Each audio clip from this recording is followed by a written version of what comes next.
Hello, I'm Rick.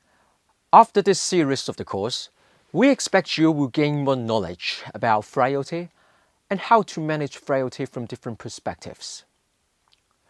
After this lecture, you will learn what frailty is, from the evolvement and theories, and the differences between frail and non-frail people. You will also learn about the differences between frailty, disability, and comorbidity. Let's get started. Hi everyone. As you read before, this course is about frailty in daily living. Apart from knowing frailty is a common geriatric issue, what does it actually mean? Frailty is not a disease or disability. It is a clinical syndrome characterized by unintentional weight loss, muscle weakness, slowness, low physical activity, and exhaustion, which leads to increased vulnerability to stressors such as diseases, increased risk of dependency, and death. Let me explain the concept clearly with this figure. The green line represents a healthy individual who is robust. Usually, they have a higher functional ability. And the blue line represents frail individuals. They usually have a lower functional ability. When stressors came into our life, such as illness, the illness slightly reduces the functional ability of robust people. Even with the functional ability reduced, the functional ability is still in the zone of being independent. Let's look at the blue line. The same stressors impair the functional ability dramatically.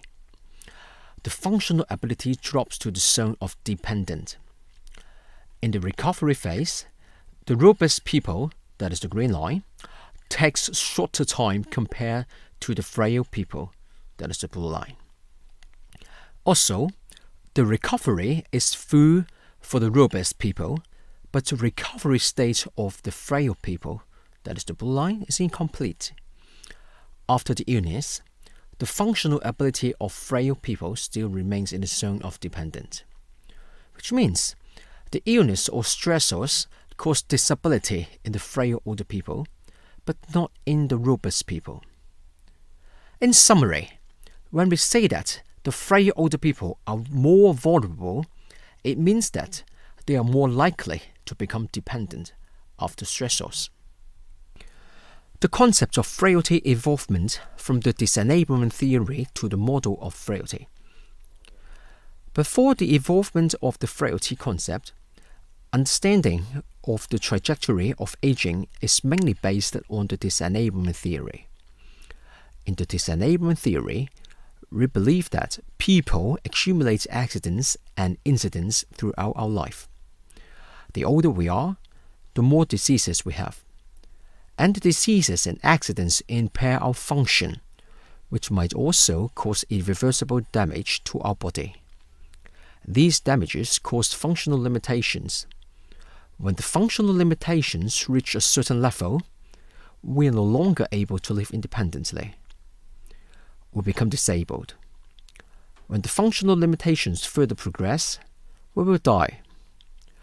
This disablement theory focuses on diseases and accidents are the causes of disability and death. Therefore, the implications of the disablement theory is that disease morbidity and death prevention are the key strategy to prevent disability and death. After the emergence of the frailty concept, the understanding of the trajectory of aging changes. The concept of frailty does not disagree with the disablement theory. It creates a new path leading to death and disability. This new path predicts that decreases in physiological reserve can also lead to higher risk of disability and death. These people might not need to accumulate a lot of diseases and accidents. The more your physiological reserve is damaged, the more vulnerable you are to frailty. Severity and vulnerability. Frailty can be leveled in three stages, from robust to pre-frail to frail. In summary, Frailty embraces a dual channel to route the people from robust or functional limitation free to become disabled by both accumulation of diseases and accidents and decrease in physiological reserve. The implication of frailty is that we can reduce our risk of disability not only by prevention from diseases and accidents, but also achieve it by fostering our physiological reserve. There is actually overlapping between the concepts of frailty, disability, and comorbidity, but definitely they are not the same concept. In the study of Fritz's team, there were a total of 368 frail people. Within the frail people, 6% of them were just disabled, whilst 46% of them had comorbid diseases. 22 of these frail people had both comorbid diseases and disability.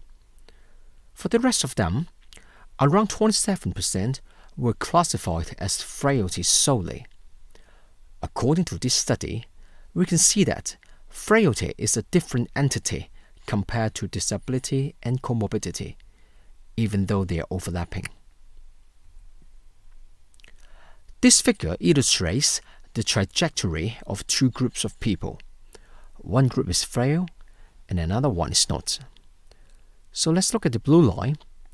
It represents the people who are exposed to frailty in their later stage of life. We call this normal aging. Compare with another group of people, that is a red dotted line. It represents a group of accelerated aging people who are not exposed to a frailty time window at an earlier stage in their life. They experience a longer disability period in their later life. From the trajectory, we can see that the normal aging people were not exposed to disability for very long before they died. However, the accelerated aging people were exposed to disability for a much longer period before they died. In the accelerated aging people exposed to the frailty window, they were not disabled. It actually provided a good intervention opportunity to reverse frailty. Hopefully, it might shorten the period of disability in the later life. In summary, once people experienced accelerated aging, the faster the progress of becoming frail and eventually being disabled. They potentially consume more caregiving manpower, and it also jeopardizes the quality of life of the older people in the later life, because they might have a longer years of dependency. So the implications of this figure showing the timely recognition of the frailty is important, because interventions effectively avoid prolonged disability in their later life. As we said earlier, frailty is not untreatable, and the progression of frailty is not irreversible. There were 5,086 people in this observational study, over an average of 4.6 years. The most frequent frailty transitions were from robust to pre-frail, around 30%, and from frail to death, around 28%. Yet, the probability of transitioning from pre-frail to frail was 17%. Not all of the transitions were progressive. Some participants improved in frailty status. The probability of improving from frail to pre-frail was 16%, and of improving from pre-frail to robust was 15%. However, there was only 0.5% of the participants who were from frail to robust. Interestingly, there was 3% that robust could dramatically be transited from robust to frail. In summary, the progression of frailty was slow in 4.6 years among 5,086 people studied, and it was rare to drastically transit from robust to frail. Besides, we can see from the figure that the earlier stage you were, the more likely the frailty status could be reversed. More frail you were, the risk of death was higher. So to conclude, frailty is a combination of geriatric syndromes, which increases the risk of vulnerability and dependency, leading to accelerated aging. It is a different concept from comorbidity and disability.